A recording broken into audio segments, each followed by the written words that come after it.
Hello all, this is a teaching and learning PDM. It's a pre-recording for the PDM that took place on the 22nd of March.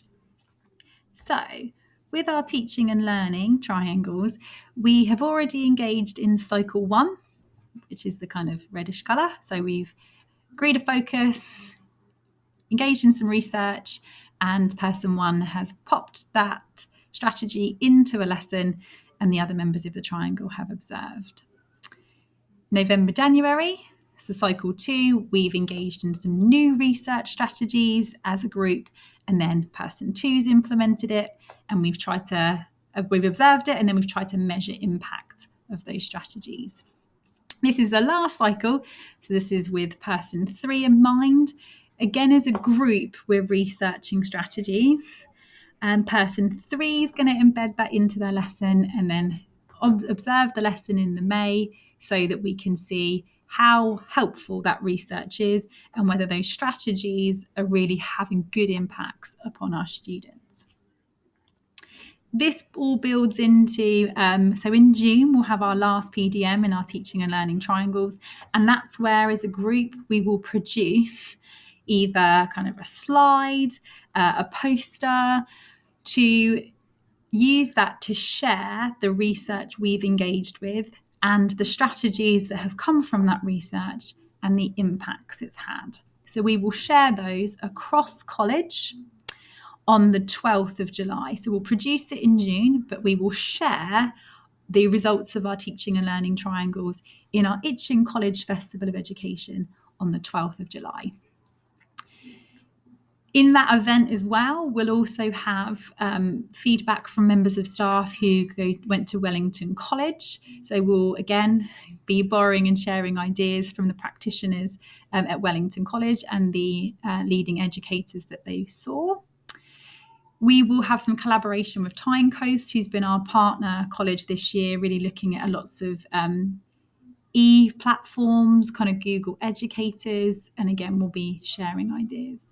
And then just having some lovely opportunities to have a wellbeing hour. So we can do dance class with Ria, poetry with Sean, sweat with Steph. So we've got a wellbeing hour, and then also an Itchen College Great British Bake Off as well. So that's on the 12th of July, and that's really what we're building up to sharing all of that practice. Given the focus of this PDM is on research, James and I obviously produced our teaching and learning podcast based around independent learning. And as always, we've engaged with the research to give you an idea and a summary of what the research is suggesting, but also linked it back to specific strategies to use within the classroom. And particularly in this build up to these last assignments and also the final exams looming. So yeah, please feel free to have a listen.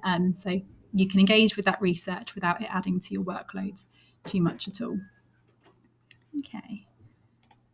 Oops. So one of the other pieces of research I've had a look at is from Quincy, and what they note is, and this is helpful, hopefully, for both people building up to assignments or these last assignments and also exams, is that many students really struggle to read with fluency. They read with fluency, but they lack, the knowledge to fully understand a piece of text. And therefore, what's needed is us to explicitly have a look at strategies that's needed. So, what we note is summarising and using shrink and summary is a really, really powerful tool. So we have to model for them on the board, so we've got a piece of text, how we identify and isolate the most important information from text. And the theme that seems to run through everything is about modelling and scaffolding and supporting and showing the learners how to do this initially. So whether it be they're researching online, information they need for an assignment, or they've been given, going back over text for an exam, the information is suggesting that we need to keep showing them how to do it. So we do single sentence summaries of a piece of theory. We do 6-word summaries. and we model for them exactly how to pull out the most important information. So it can really help students to understand text if we show them exactly how to pull out information and use it. So reading comprehension is one of the key strategies. The other is on dual coding and knowledge organisers. So what we find is with dual coding, we generally see it as matching a single word to an image to aid recall or retrieval. But what Sherrington notes is it can be used for really complex information and to allow mapping across certain areas. So we can use knowledge organisers to compare contrast. We can use them in a hierarchy, but also considering things like history timelines, that they can really help with really complex information. But what we might find is our students may really struggle to produce them. And again, that's often because they'll need live modelling and a walkthrough of the organisation of the ideas, or shown the best way to visualise a topic or the logical flow of information. So it kind of comes back to that metacognition of us showing students why we've approached it in this way. Why is this the best way to do the knowledge organisation? So again, I know in our more vocational areas, it really does help again to show them and walk them through the process, walk them through the organisation of ideas before we let them loose.